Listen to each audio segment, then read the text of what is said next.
펭귄과 타조는 날개를 가지고 있지만 날 수는 없습니다. 그럼 펭귄과 타조의 날개는 쓸모가 없는 걸까요? 아닙니다. 펭귄은 헤엄칠 때 날개를 지는 의미로 쓰고요. 타조는 달릴 때 날개는 균형을 잡는다고 합니다. 그 덕에 더 깊이 헤엄치고 더 멀리 뛸 수 있는 거죠. 할 수 없는 것에 대해 끝없이 미련을 가지는 것보다 쓸모없음에 쓸모를 찾아 지금 할 수 있는 것에 집중한다면 우리의 능력도 언젠간 빛을 발하는 날이 분명 올 거예요. 펭귄과 타조는 날개가 있음에도 날지를 못합니다. 하지만 그 날개를 이용해 더 깊이 헤엄치고 더 멀리 뛸 수 있습니다. 나에게도 혹시 쓸모있는 능력이 있지만 잘 몰라 태화하고 있지는 않을까요?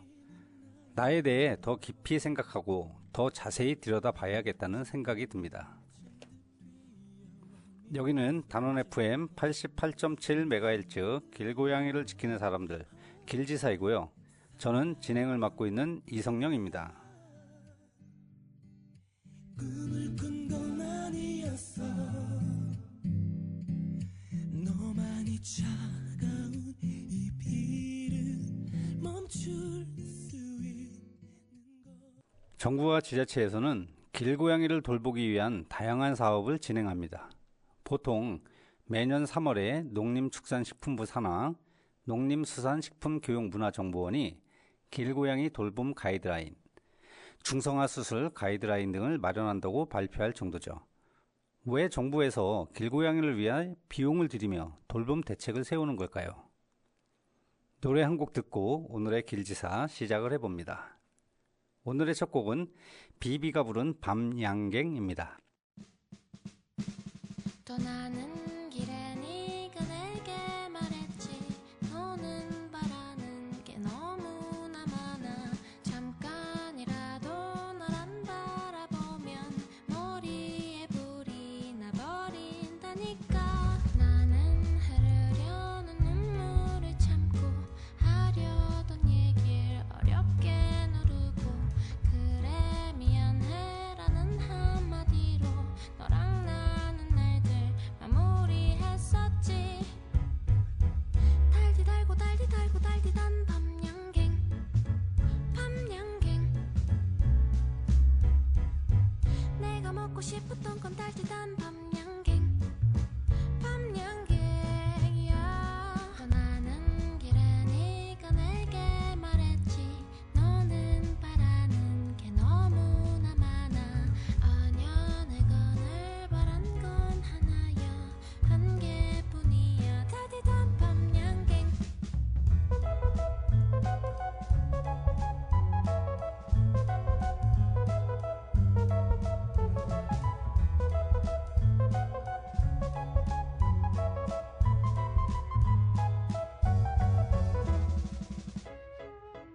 달디 달고 달디 달고 달디단 밤양갱 밤양갱.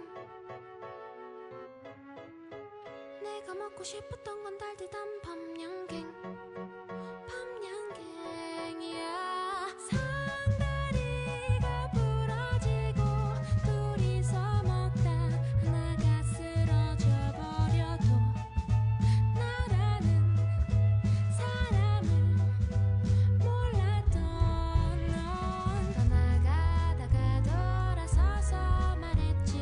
너는 바라는 게 너무나 많아. 아냐 내가 늘 바란 건 하나야. 한 개뿐이야. 따뜻한 밤양갱.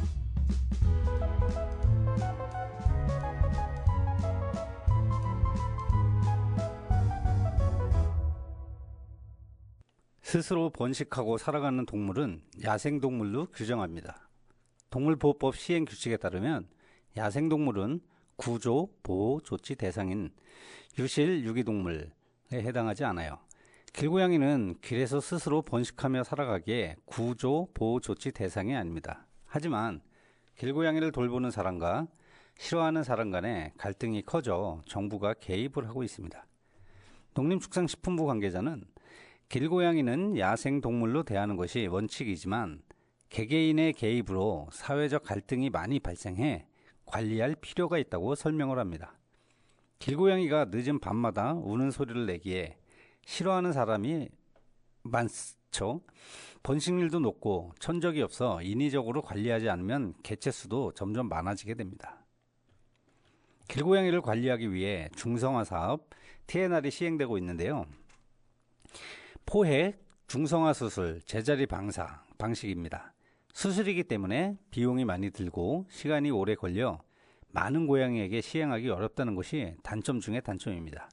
이에 최대한 간단히 할 수 있는 수술이나 주사약, 불임사료, 급여 같은 방법을 연구하기도 합니다. 국제학술지 네이처 커뮤니케이션스에는 난포 성장을 억제하는 주사를 이용해 불임물로 만드는 방법이 실리기도 했죠. 도심의 야생동물 길고양이의 삶은 어떨까요? 도시의 길거리를 지나가다 보면 종종 보게 되는 길고양이들. 그들은 외로이 도심 한복판에서 살아가고 있습니다. 사람들은 길고양이를 보면서 애완동물이라는 시각에서 이해하려고 하지만 사실 그들은 도심 속 야생동물로서 그들만의 살아가는 방식과 습성을 지니고 있습니다. 긴장감이 흐르는 도심의 여러 장소들, 주차장, 공원, 심지어는 번잡한 시장 안에서조차 그들은 고요히 자신들만의 공간을 찾아갑니다. 길고양이들은 도심에서 어떻게 생존을 할까요? 그 답은 한마디로 바로 적응입니다. 그들은 먹이를 찾기 위해 쓰레기통을 뒤지거나 운 좋게 사람이 주는 사료에 의지하기도 합니다. 또한 위험을 피하기 위해 민첩한 몸놀림과 철저한 경계심을 유지합니다. 주기적으로 자신의 영역을 순찰하며 때로는 새로운 길고양이들과의 작은 대치가 벌어지기도 합니다. 하지만 이들이 겪는 고난은 단지 먹이와 안전 문제뿐만이 아닐 겁니다. 길고양이들은 길들지 않은 상태로 태어났으며 이로 인해 사람들에게 다가가는 것을 아주 두려워합니다. 그들은 자유와 동시에 경계 속에 살고 있으며 도시라는 거대한 인간 사회와 불안정한 공존 상태에 있는 것입니다. 물론 이들에 대한 사람들의 관심과 지원도 존재합니다. 길고양이를 위해 지역사회에서 TNR 프로그램을 통해 번식을 조절하고 건강을 체크하는 등의 노력이 이어지고 있습니다. 태어난 곳이 도심이지만 그들이 조금 더 안전하고 편안한 삶을 살 수 있도록 사회 전반의 이해와 협력은 필수적입니다.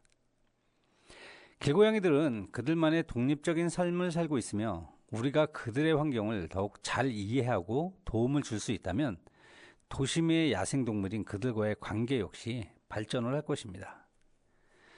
이번 주제는 길고양이는 유해동물일까요? 유해동물이 아닐까요? 입니다. 2023년 9월 6일자 이데일리 보호해야 된다. 아니면 유해조소 길고양이 조례안의 찬반 대립 기사를 살펴봅니다. 반대측 의견 중 하나가 야생 고양이는 번식력이 엄청나서 세계적으로 유해조소로 지정됐다며 한국 역시 야생 고양이는 1급 유해조소로 지정되어 있다. 왜 고양이만 유독 세금으로 중성화시키고 밥 주면서 보호해야 하느냐라는 의견이 있었습니다. 그러나 이는 사실과 다릅니다. 유해조소는 현재 쓰이지 않는 용어입니다. 현재는 유해 야생동물이라는 용어를 씁니다. 야생동물법 2조는 사람의 생명이나 재산에 피해를 주는 야생동물로서 환경부령으로 정하는 종을 유해 야생동물로 정의합니다. 하지만 고양이는 여기에 해당되지 않습니다. 다만 24조에서 관리 대상인 야생화된 동물을 정의합니다.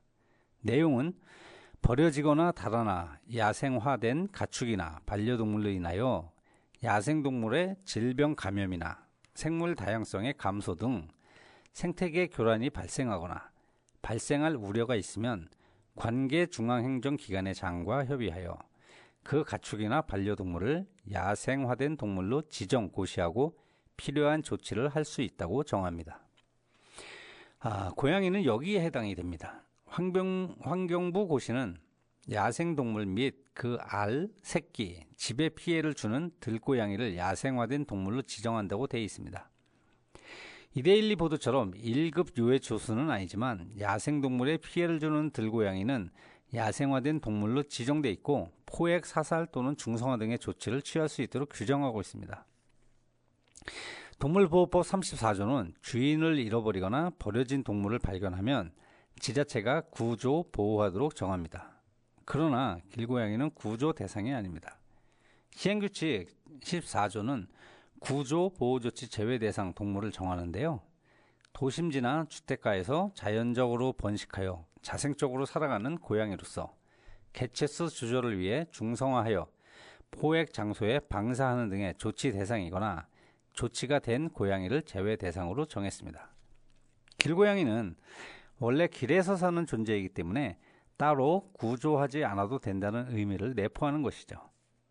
길고양이가 야생동물에게 피해를 준다면 야생생물보호법에 따라 포획 후 조치돼야 할 대상이 됩니다. 그런데 도심지나 주택가에서 자연적으로 번식해 자생적으로 살아간다면 동물보호법에 따라 그냥 사람 곁에서 살아가는 따로 구조하지 않아도 되는 존재로 정의가 됩니다. 만약 길고양이를 함부로 죽이거나 고통을 주면 동물보호법에 따라 처벌이 됩니다. 3년 이하의 징역 또는 3천만 원 이하 벌금에 처합니다.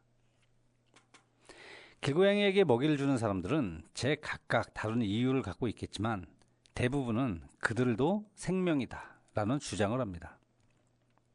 천안시 길냥이 보호조례안을 대표 발의한 보가영 시의원은 2021년 11월 천안시의회 본회의에서 천안시도 길고양이 관련 정책 및 사업들에 대한 고민이 필요하며 이를 통해서 길고양이와 공존도시 및 생명존중도시로 나아가길 바랍니다 라고 설명했습니다. 길에 사는 고양이도 생명인데 본래 습성을 유지하면서 괴롭지 않게 함께 살 수 있는 방법을 모색하자는 취지입니다. 길고양이에게 먹이를 주는 동기로는 동정심, 고양이를 좋아하지만 집에서 키울 수 없는 사정이 있는 경우, 사명감이라고 생각하는 경우 등을 꼽을 수 있습니다. 반대로 길냥이에게 먹이를 주는 행위에 대해 반감을 갖는 경우도 있습니다. 고양이로 인해 금전적, 정신적 피해를 당하는 경우가 있다고 주장을 하는데요. 고양이 때문에 주차해 놓은 차량이 손상되었다든지 고양이 울음소리 때문에 피해를 당했다고 하는 주장들을 합니다. 먹이를 찾는 고양이가 음식물 쓰레기를 해짓는 사례도 있고요. 야생조류 애호가들은 고양이가 새를 사냥한다는 이유를 들어 반대하는 상황이기도 합니다.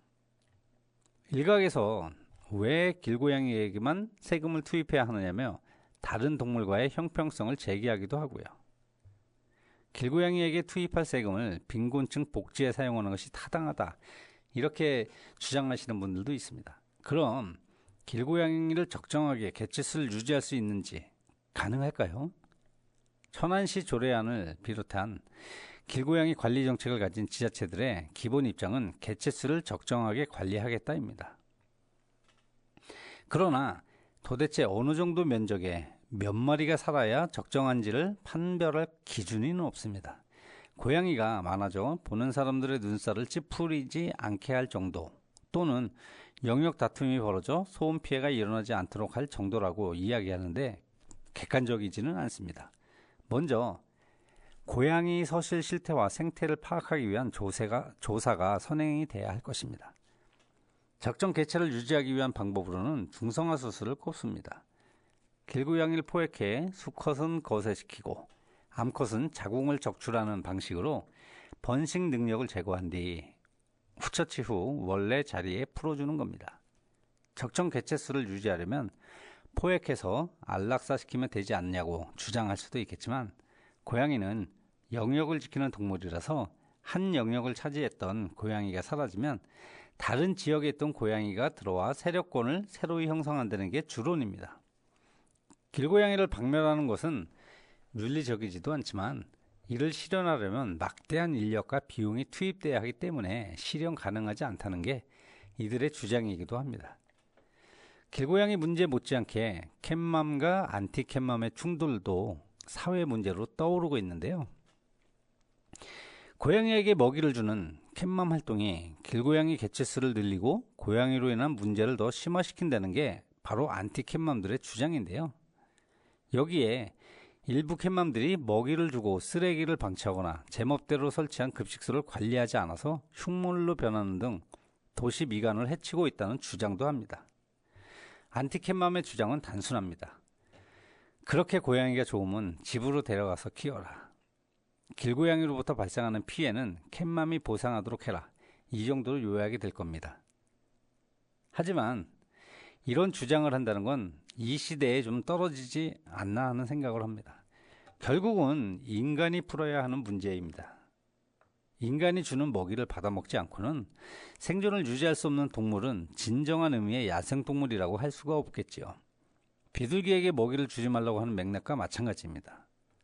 길고양이들도 도시 생태계의 건강한 일원으로 살아가기 위해선 스스로 생존하는 방법을 터득해야 합니다. 야생동물에겐 유감스럽지만 인간 세상은 인간의 생명이나 재산에 피해를 주는 야생동물을 유해 야생동물로 규정합니다. 참으로 안타까운 게 현실이죠. 그렇다면 근원적인 해결책은 있을까요? 현재 길에 살고 있는 고양이들은 더 이상 번식하지 못하도록 하고 새롭게 버려지는 고양이가 발생하지 않도록 하게 하는 겁니다. 길고양이는 혐오의 대상이 되어서는 안 되지만 무제한적으로 번식이 장려돼서도 안 되겠죠. 이를 위한 하나의 방법은 엄격한 동물 등록제 실시가 될 겁니다.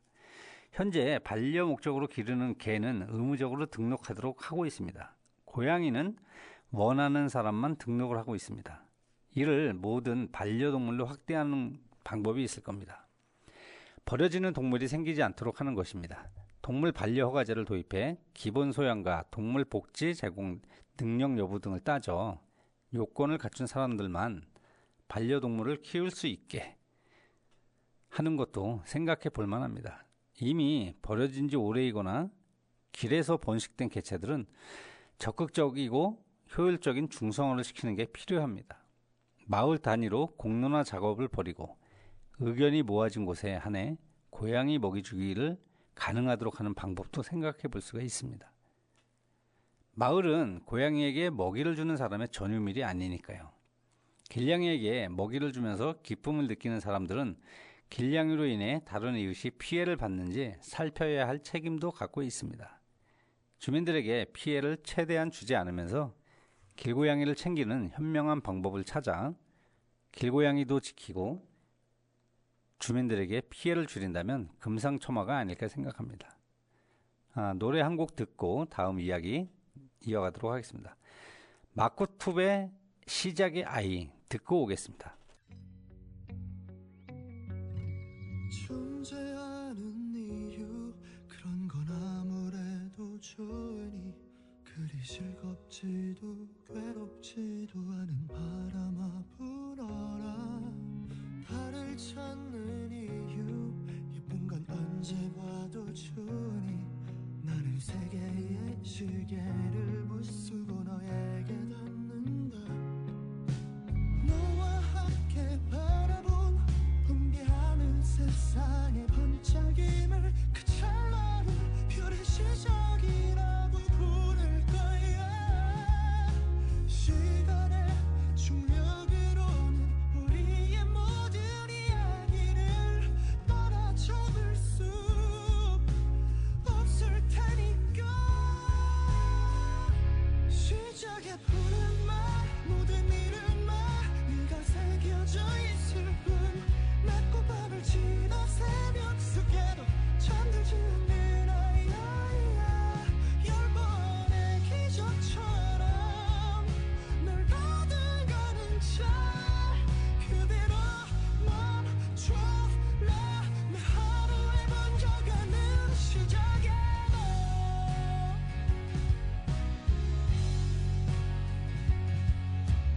별이 예쁘다고 내게 말해줬던 그 밤은 너무 뜨겁지도 아쉽지도 않은 고요함이었지. 너를 찾은 이유 어쩌면 찾지 않았을지도. 사실 언제 만났어도 지금처럼 너를 좋아했을 거야. 너와 함께 바라본 마주하는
그리워 더 아파할 거야. 이번은 길냥이 돌봄, 이런 행동은 자제해주세요 입니다. 봉지밥 주기, 바람에 날리는 봉지는 쓰레기가 됩니다. 두 번째는 바닥에 고양이밥 뿌리고 가기, 남은 먹이가 부패해 위생상 문제를 일으킵니다. 세 번째, 중성화 없이 먹이와 간식만 챙겨주기, 개체수 조절에 도움이 되는 TNR을 진행해 주세요. 진정한 캣맘이라면 아이들 챙기면서 중성화는 필수로 하셔야 하는 게 맞는 것 같습니다. 네 번째, 급식소 위에 판자나 적재물 쌓아놓기. 이런 경우는 폐기물로 오인이 될 수 있겠죠. 그래서 좀 깔끔하게 하시는 게 좋을 것 같습니다. 다섯 번째, 사람이 먹는 음식물 급여. 사람 음식은 고양이 건강에 아주 해로울 수 있습니다. 그러니까 고양이는 고양이 전용 사료를 주는 것이 가장 좋을 것입니다. 매일 깔끔하게 밥그릇, 물그릇을 관리하고 급식소 주변을 청소하며 가끔 고양이들에게 영양제도 잊지 않고 챙겨주시는 것이 좋을 것 같습니다. 요즘 이런 말하는 사람들이 있는데요. 아니, 길고양이한테 왜 밥을 주는 거예요? 밥을 주니까 고양이가 더 많아지잖아요. 가끔 길고양이들에게 물과 사료를 줄 때 못마땅한 얼굴로 이렇게 항의를 하는 주민들이 있는데요. 고양이를 좋아하는 사람도 많지만 고양이를 싫어하는 사람도 있을 테니까요. 길고양이는 밤에 시끄러운 울음소리를 내고 쓰레기 봉투를 뜯어놓기 때문이라고 얘기들을 하죠. 그런 고양이에게 밥까지 주면 더 많이 몰려와서 사람들에게 피해를 준다고 주장을 합니다. 과연 그럴까요? 하지만 그건 정말 잘못된 생각이라고 말하고 싶습니다. 길고양이가 쓰레기 봉투를 헤집어 놓는 건 먹을 것이 없어서일 테고요. 원래 고양이는 작은 동물을 사냥해 먹고 사는 육식동물이지만 도심에서는 사냥을 하기가 정말 쉽지 않겠죠. 주택가 골목, 아파트 단지, 빌딩들 사이에는 고양이가 사냥을 할 만한 야생동물이 없기 때문입니다. 그래서 사람들이 버린 음식물 쓰레기들을 뒤지며 먹고 살 것을 찾게 된 것이고요. 그러니 매일 균형 잡힌 사료와 깨끗한 물을 준다면 고양이들은 더 이상 먹을 것을 찾아 쓰레기를 헤집어 놓을 필요가 없겠지요. 오히려 깨끗한 물과 사료를 주면 동네가 아주 깨끗해질 겁니다. 밥을 주면 고양이의 수가 많아진다고 싫어하는 사람들도 있는데요. 하지만 밥을 준다고 해서 고양이가 늘어나는 건 절대 아닙니다. 고양이는 영역동물이기 때문에 생활하는 공간이 정해져 있습니다. 만약에 우리 동네에 10마리의 고양이가 살고 있는데 다른 동네에서 5마리의 고양이가 몰려온다면 원래 있던 고양이 가운데 5마리는 또 다른 영역을 찾아 이동을 하게 됩니다. 고양이는 아주 규칙적인 생활을 하고 자신의 공간을 일정하게 유지하는 습성이 있거든요. 그러니까 갑자기 고양이 수가 마구 늘어나는 일은 절대 일어나지 않을 겁니다. 길고양이의 삶은 아주 고달프고 힘이 들 겁니다. 언제나 끼니 걱정을 해야 하고 쌩쌩 달리는 자동차 사이를 오가다가 교통사고를 당할 수도 있고 또 병에 걸려 아파도 병원에 갈 수도 없고 혐오자들에게 괴롭힘을 당해 목숨을 잃기도 합니다. 고양이는 한 번에 5마리, 6마리의 새끼를 낳는데 이 중에 살아남는 고양이는 많지 않습니다. 비나 눈이 오면 피할 곳도 없고 한겨울에는 추위에 떨어야 하고 또 한여름에는 찜통 더위를 고스란히 견뎌야 하는 환경에서 아이를 낳는다고 생각해 보세요. 엄마 고양이는 2달 동안 임신을 하고 힘들게 아이를 낳지만 아기들은 대부분 살아남지 못하는데 또 다시 임신을 하게 됩니다. 고양이는 1년에 2번에서 많게는 4번까지도 새끼를 낳을 수 있는데요. 이렇게 평생 임신과 출산을 반복하면 몸은 점점 약해지는 건 당연할 겁니다. 이런 이유로 길고양이의 평균 수명은 고작 3년밖에 되지 않습니다. 보통 집에서 생활하는 고양이의 평균 수명이 15년 또 많게는 20년까지도 된다고 하는데요. 길고양이들이 얼마나 살기 힘든 환경인지 짐작이 가실 겁니다.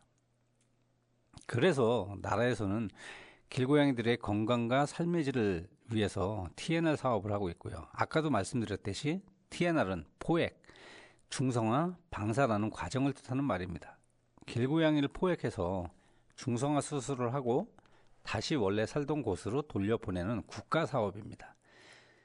수술이라고 하니까 무섭게 들리겠지만 고양이들의 건강을 위한 것이니까요. 안심해도 좋습니다. 중성화 수술을 하면 암컷 고양이들은 더 이상 발정 소리를 내며 울지 않고 임신도 하지 않게 됩니다. 수컷 고양이들은 더 이상 영역 싸움을 하지 않으니까 큰 소리를 내며 싸우는 일도 없어지겠죠. 새로운 고양이가 태어나지 않으니까 원래 있던 고양이가 건강하게 오래 살면서 전체적으로 고양이들의 수도 일정하게 유지가 되는 겁니다. 그런데 이런 TNR을 하려면 매일 사료와 물을 주는 일이 필요하겠죠. 중성화 수술과 밥이 무슨 상관이냐고 말하시는 분들도 있는데요. 일단 수술을 위해 고양이를 포획하려면 고양이가 평소에 어떤 길로 다니는지 또는 어디에 사는지 알아야 하지 않겠어요? 아무데나 포획틀을 놓는다고 해서 고양이가 알아서 날 잡아가시오 하고 포획틀에 들어가는 건 아니잖아요. 매일 밥을 먹는 장소와 시간이 일정해야 TNR을 위한 포획을 할 수가 있습니다. 또 너무 어리거나 임신 중이거나 젖먹이 아기를 키우는 고양이는 수술을 하면 안 되니까 평소 길고양이들의 상태를 잘 아는 사람이 있어야 합니다. 원래 살던 곳이 아닌 엉뚱한 곳에 방사하면 안 되니까 역시 동네 고양이들을 잘 알고 있는 사람이 있어야겠죠. 그래서 고양이에게 사료와 물을 챙겨주며 보살피는 캣맘의 역할이 무척 중요합니다. 그렇다면 중성화 수술을 다 하고 나면 밥을 줄 필요가 없을까요? 가끔 그렇게 주장하시는 분들도 있어요. 하지만 그렇지 않습니다. 수술 후에 돌아온 고양이를 건강하게 돌보는 게 더더욱 중요할 겁니다. 수술 후에 고양이가 건강하게 살아야 그 동네의 고양이 개체수가 일정하게 유지될 수 있습니다. 만약 중성화 수술 후에 먹을 것을 잘 먹지 못해서 죽거나 아니면 그 영역에서 쫓겨나면 다시 새로운 고양이가 그 자리를 또 채우게 되겠죠. 그렇게 된다 그러면 TNR을 하지 않은 고양이가 그 자리로 다시 돌아오게 되는 겁니다. 그래서 처음부터 다시 원상복귀가 되는 것이겠죠. 길고양이에게 밥을 주며 돌보는 일이 얼마나 중요한 일인지 이해가 좀 가시나요? 이렇게 길고양이와 함께 행복하게 살아가는 일은 결코 어렵지 않습니다. 조금씩 이해하고 배려한다면 우리 사회가 길고양이와의 공존하는 길이 가까워질 거라고 생각합니다. 이번에는 길고양이의 평균 수명과 보호의 필요성에 대해 이야기를 해보겠습니다. 길고양이는 도심지나 시골 등 인간의 생활 공간에서 자주 볼 수 있는 동물입니다. 그러나 이들은 반려묘와 달리 외부 환경의 영향을 직접적으로 받으며 그 결과 평균 수명이 반려묘보다 훨씬 짧습니다. 길고양이의 평균 수명은 3, 5년 정도로 알려져 있는데요. 반면 반려묘는 평균 12년, 16년 정도 살고 일부 고양이는 20년을 넘게 살아가기도 한다고 합니다. 길고양이의 수명이 짧은 이유는 다양한 외부 요인 때문인데요. 그렇다면 길고양이가 직면하는 주요 위험 요인은 무엇이 있을까요? 그것에 대해 한번 알아보도록 하겠습니다. 첫 번째는 질병과 기생충이 있을 겁니다.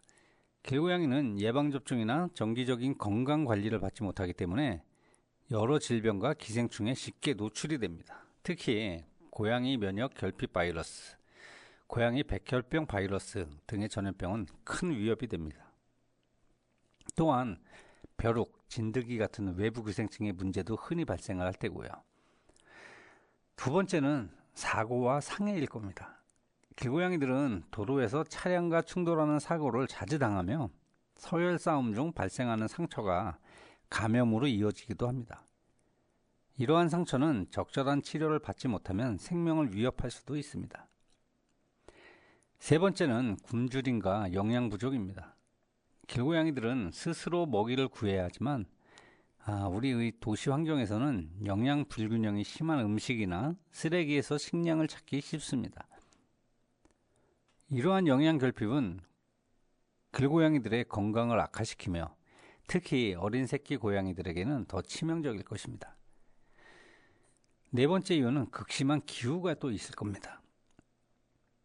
길고양이들은 여름철에 폭염과 겨울철에 혹한 등 극심한 기후 변화에 직접적으로 노출되며 적절한 피난처가 없을 경우 저체온증이나 열사병에 걸릴 위험이 큽니다.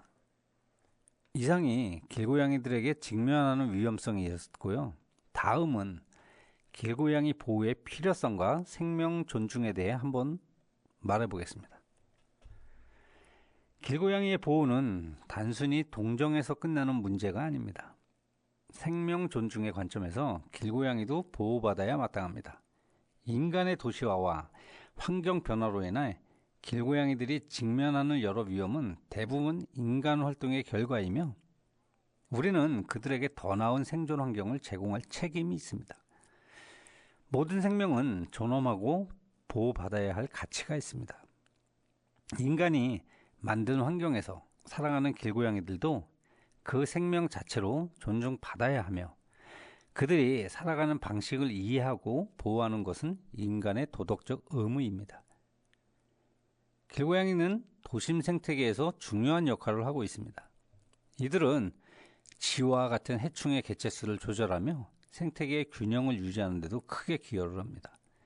그들은 방치하거나 해롭게 하는 것은 오히려 생태계 불균형을 초래할 수 있습니다. 인간의 반려동물에 대한 관심과 보호뿐 아니라 길에서 살아가는 동물들에 대해서도 도덕적 책임을 져야 합니다. 길고양이를 무시하거나 해를 가하는 것은 도덕적으로 옳지 않습니다. 그들의 삶의 질을 개선하는 것이 우리 사회의 윤리적 의무입니다. 길고양이 보호는 생명 존중의 실천을 위한 구체적인 행동으로 이어져야 합니다. 그럼 이를 위한 몇 가지 방법이 있을 겁니다. 한번 말씀드려 볼게요. TNR 프로그램 길고양이의 개체 수를 조절하고 불필요한 번식을 방지하며 건강한 개체군을 유지하는 데 중요한 역할을 합니다. 이 프로그램을 통해 길고양이들은 더욱 안전하고 건강하게 살아갈 수가 있을 것이고요.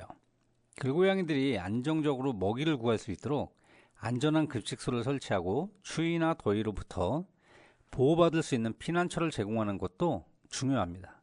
이는 그들이 극한의 환경에서도 생존할 수 있도록 도울 수 있습니다. 길고양이 보호는 단순한 선택이 아닙니다. 생명 존중의 가치와 인간의 도덕적 책임을 실현하는 방법입니다. 우리의 작은 관심과 보호가 길고양이들의 삶을 더 건강하고 안전하게 만들어줄 수 있습니다. 이러한 노력을 통해 인간과 동물이 조화롭게 공존하는 사회를 만들 수 있을 겁니다. 여러분들도 조그만 관심과 노력을 기울여 주신다면 인간과 동물이 조화롭게 공존하는 사회를 함께 만들어 가실 수 있습니다. 우리 함께 한번 해보시죠. 노래 한 곡 더 듣고 오겠습니다. 이번에 들으실 곡은 아이유가 부릅니다. 네모의 꿈.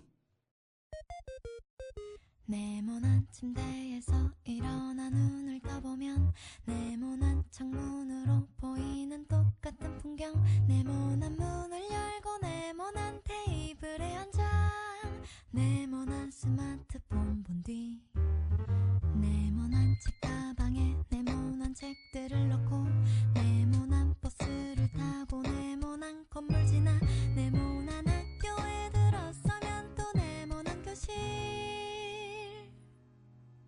네모난 칠판과 책상들 네모난 오디오 네모난 컴퓨터 TV 네모난 달력에 그려진 똑같은 하루를 회식도 못한 채로 그냥 숨만 쉬고 있는 걸 주위 둘러보면 모두 네모난 것들 뿐인데 우린 언제나 듣지 잘난 어른의 멋진 이말 세상은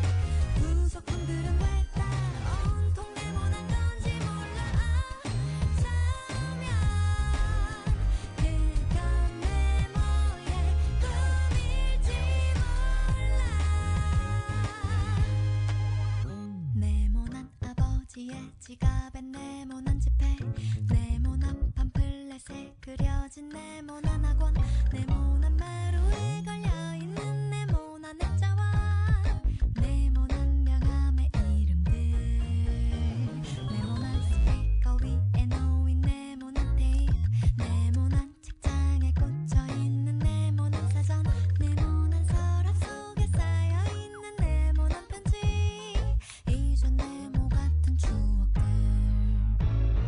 네모난 태극기 하늘로 펄럭이고 네모난 잡지에 그려진 이달의 웃음은 희망 없는 나에게 그나마의 기쁨인가 봐 주위 둘러보면 모두 네모난 것들 뿐인데 우린 언제나 듣지 찬란하르네 멋진 힘을 세상은 둥글게 살아야 해 지구본을 보면 우리 사는 집은 둥근데 부속품들은 왜 다 온통 네모난 건지 몰라 서면 그건 네모의 꿈일지 몰라 길고양이를 구조하고 보호하는 일은 많은 관심과 노력 그리고 인내가 필요한 일입니다. 길고양이 구조 및 보호 적응시키는 방법에 대해 한번 알아보겠습니다. 길고양이 구조 시 고려해야 할 사항으로는 길고양이 구조를 할 때는 먼저 고양이의 상태를 파악해야 합니다. 길고양이가 다치거나 아프다면 즉시 동물병원으로 데려가야 합니다. 구조 시 안전이 가장 중요하므로 장갑과 안전장비를 착용하고 고양이가 놀라지 않도록 조심스럽게 접근해야 합니다. 길고양이는 야생성이 강하므로 포획 도구를 사용하는 것도 좋은 방법입니다. 구조 후 초기 보호 방법으로 구조한 길고양이는 안전하고 조용한 공간에서 안정을 취해야 합니다. 이때 고양이가 스트레스를 받지 않도록 사람의 출입을 최소화하고 어두운 공간을 제공하는 것이 좋습니다. 물과 음식은 고양이가 편안하게 접근할 수 있는 위치에 두어야 하며 초기에는 소화가 쉬운 음식으로 급여하는 것이 바람직합니다. 길고양이의 건강관리 및 의료 지원으로 구조한 길고양이는 건강 상태를 확인하기 위해 동물병원에서 건강검진을 받아야 합니다. 특히 외부 기생충 제거와 예방접종은 필수적입니다. 고양이의 건강 상태에 따라 추가적인 의료 지원이 필요할 수도 있으며 정기적인 건강 체크를 통해 질병을 예방하는 것이 중요합니다. 길고양이가 새로운 환경에 적응하는 데 시간이 좀 걸립니다. 처음에는 작은 공간에서 시작해 점차 활동 범위를 넓혀가는 것이 좋습니다. 고양이가 편안함을 느낄 수 있도록 숨을 수 있는 장소를 제공하고 천천히 새로운 환경을 탐색할 수 있도록 해야 합니다. 또한 사회화 훈련을 통해 사람과의 상호작용을 자연스럽게 만들어가는 과정도 필요할 것입니다. 길고양이와의 유대감을 형성하려면 신뢰를 쌓는 과정이 필요합니다. 고양이와의 유대감은 시간을 두고 천천히 형성되며 무리한 접근은 오히려 역효과를 불러낼 수도 있습니다. 놀이를 통해 친밀감을 형성하고 긍정적인 경험을 많이 제공해야 합니다. 음식 보상도 유대감 형성에 큰 도움이 될 겁니다. 길고양이를 구조하고 보호하는 일은 결코 쉬운 일이 아니지만 그들의 삶에 큰 변화를 가져올 수 있습니다. 위에서 말씀드린 방법들을 참고하여 길고양이들이 안전하고 행복한 삶을 살 수 있도록 도와주시는 게 좋을 것 같습니다. 이번에는 유기동물 문제 해결을 위한 대책은 무엇일까? 그런 주제를 가지고 한번 이야기를 나눠보겠습니다. 유기동물 문제는 단순히 버려진 동물을 보호하는 차원을 넘어 반려동물 문화와 정책 전반을 개선해야 하는 복합적인 문제입니다. 이를 해결하기 위한 효과적인 대책을 다음과 같이 제시를 할 수 있겠는데요. 첫 번째, 반려동물 등록제 강화 및 관리체계 개선. 반려동물 등록을 의무화하고 등록하지 않은 경우 강력한 벌금을 부과한다. 등록된 반려동물의 이력관리 시스템을 구축하여 소유자의 책임을 강화한다. 또 반려동물 등록비를 낮춰 참여율을 높이고 인식칩 삽입을 법적으로 의무화한다. 두 번째는 반려동물 판매 및 입양 시스템을 개선한다. 무분별한 상업적 번식을 제한하고 허가받은 업체에서만 반려동물 판매를 허용한다. 펫숍에서의 동물 판매를 금지하고 보호소 및 공인된 업체를 통한 입양을 장려한다. 유기동물 보호소에서 입양할 경우 일정 기간 관리 비용을 지원하는 제도를 도입하는 것도 괜찮은 방법인 것 같습니다. 세 번째, 반려동물 유기 및 학대 처벌 강화. 동물 유기 및 학대 행위에 대한 처벌을 강화하고 적발시 징역형과 높은 벌금을 부과한다. 동물 학대 및 유기 행위자의 반려동물 소유를 일정 기간 금지하거나 제한하는 제도를 도입한다. 반려동물 입양 시 교육 이수를 의무화하고 비이수 시 입양을 제한한다. 네 번째는 유기동물 보호 및 입양 활성화. 지자체 및 동물보호단체와 협력하여 유기동물 보호소의 시설과 환경을 개선한다. 유기동물 보호소의 운영을 공공재원으로 지원하고 자원봉사 및 후원 프로그램으로 활성화한다. 반려동물 입양 시 의료 지원, 중성화 수술 지원 등을 통해 입양을 장려한다. 다섯 번째, 동물 복지 및 책임의식 교육 확대. 초, 중, 고등학교에서는 동물 보호와 생명 존중 교육을 정규 교육 과정에 포함한다. 반려동물 양육자 대상 의무 교육 프로그램을 도입하여 올바른 반려동물 문화를 정착시킨다. 또한 대중매체와 SNS를 활용해 반려동물 유기 문제의 심각성을 알리고 책임 있는 반려 문화를 조성한다.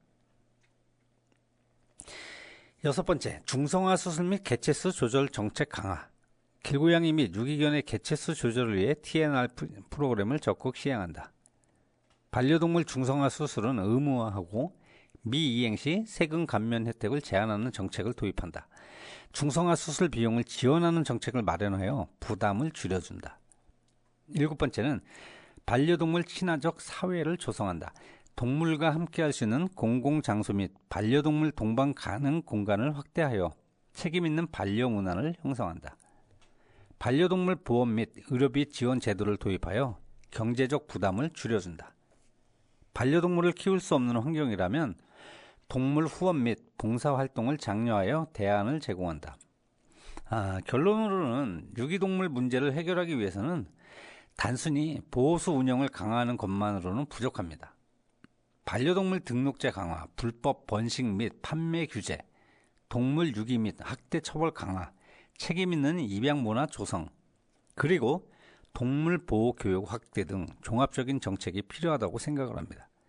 국가와 지자체, 동물보호단체, 시민이 함께 노력해야만 유기동물 문제를 근본적으로 해결할 수가 있을 겁니다.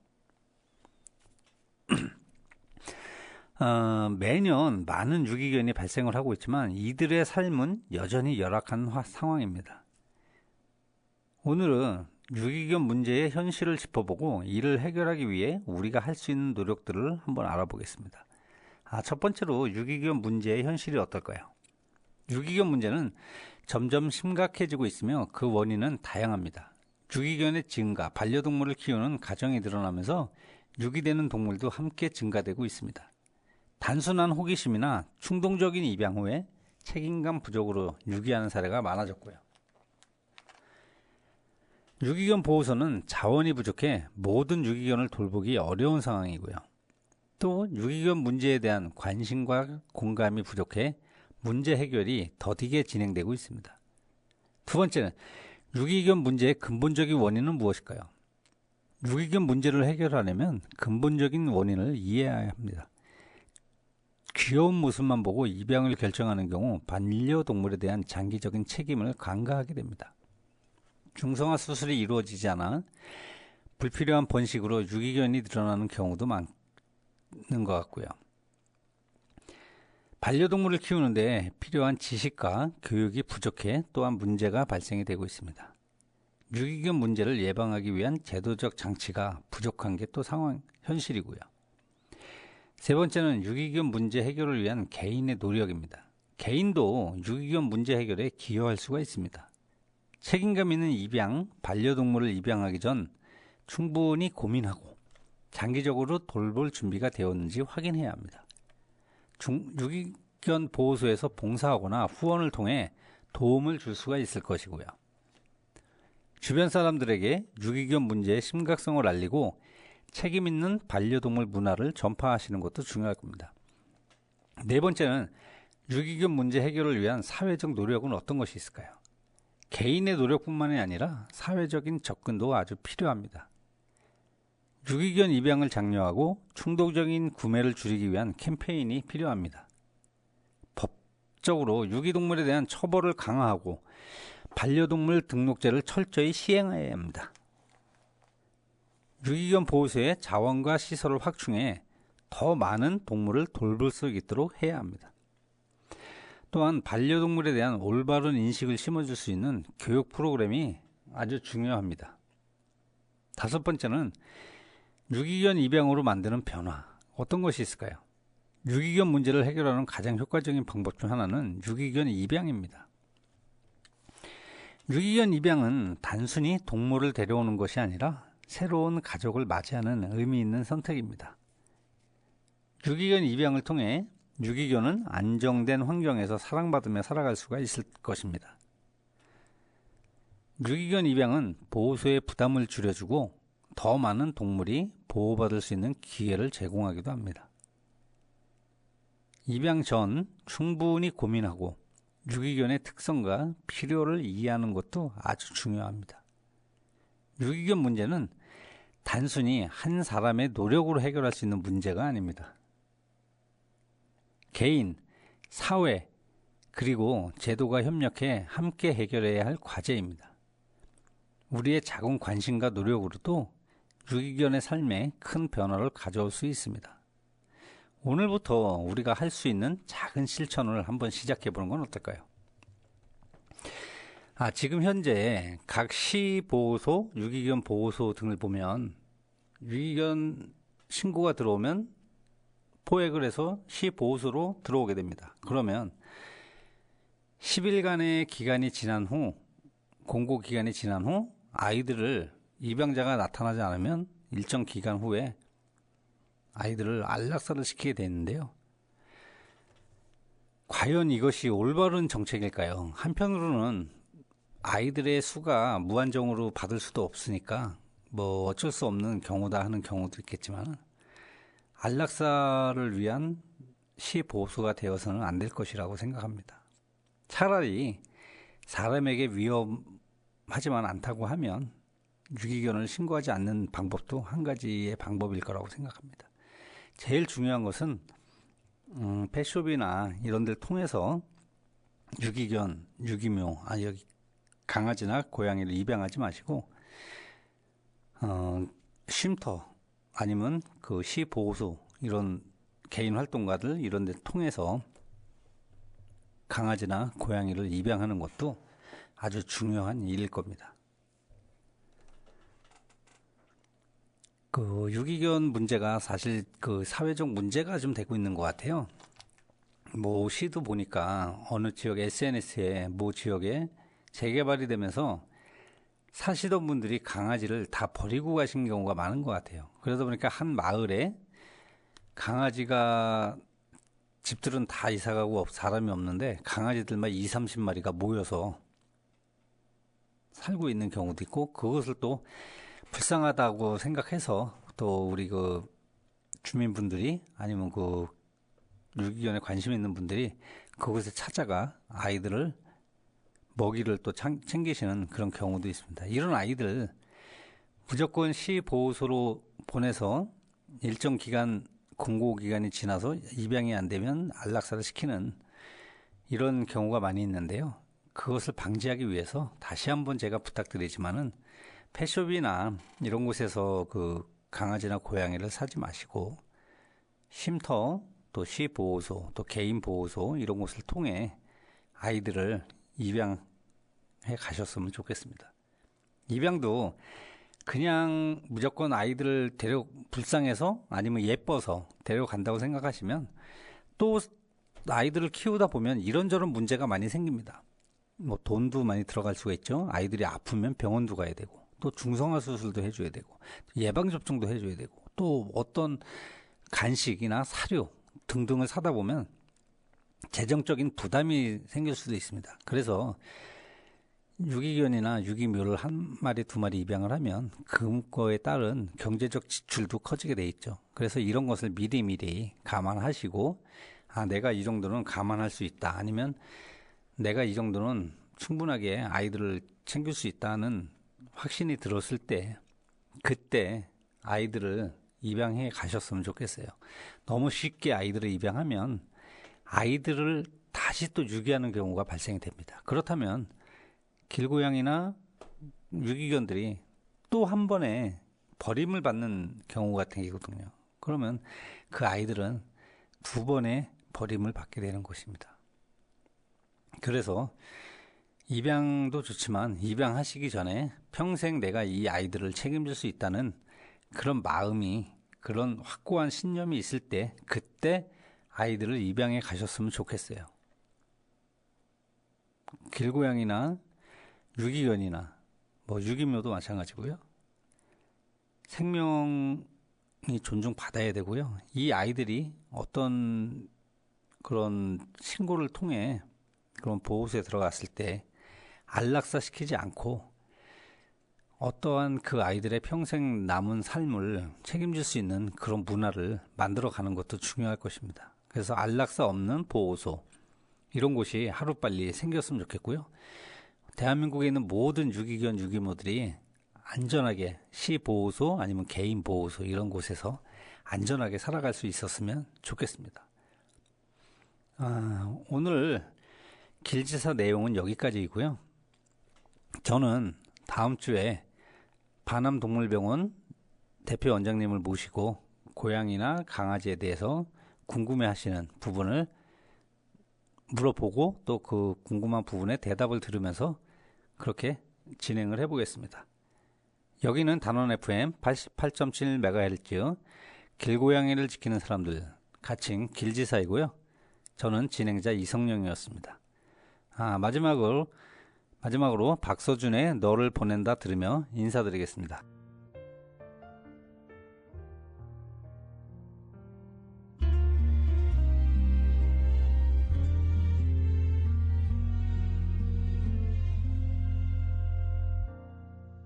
가볍게 너를 불러본다. 무겁고 무거운 내 마음과는 다르게 장난스러운 말투로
웃을 수가 없어